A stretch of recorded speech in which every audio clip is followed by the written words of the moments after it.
طریقے سے چھلانگ لگاتے ہیں اور میدان شاعری سے ڈھونڈ ڈھونڈ کر ایک ایسے موتی کو اٹھاتے ہیں کہ جب اس موتی کو اٹھا کر کے ہم دیکھتے ہیں تو الگ چمک ہوتی ہے، الگ دمک ہوتی ہے۔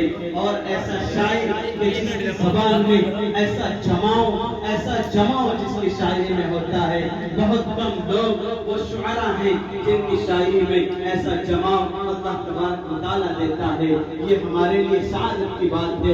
ایک ایسا شاعر ہماری انجمن زینت الاسلام کی کڑی بنا ہوا ہے، زینت الاسلام کی کڑی بنا ہوا ہے، زینت الاسلام کی زینت بنا ہوا ہے۔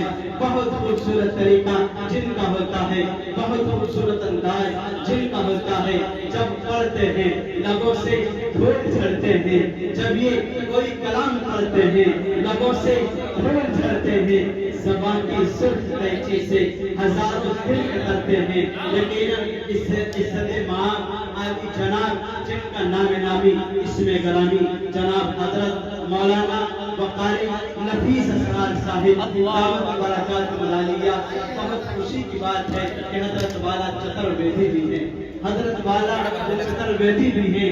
یقیناً کلام ایسا ہوتا ہے جب سنیں گے تو اشک کریں گے، رشک کریں گے، آپ کا دل اور دماغ وہ داد دینے پر مجبور ہو جائیں گے۔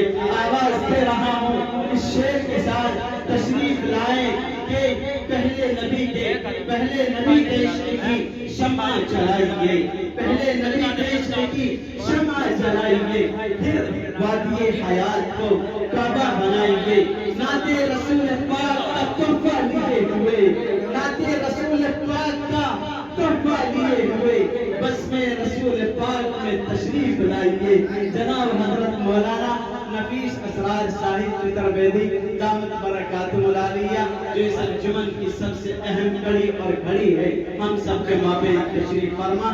آپ ان کے حوالے، ہم ان کے حوالے، حضرت ہم سب کے حوالے۔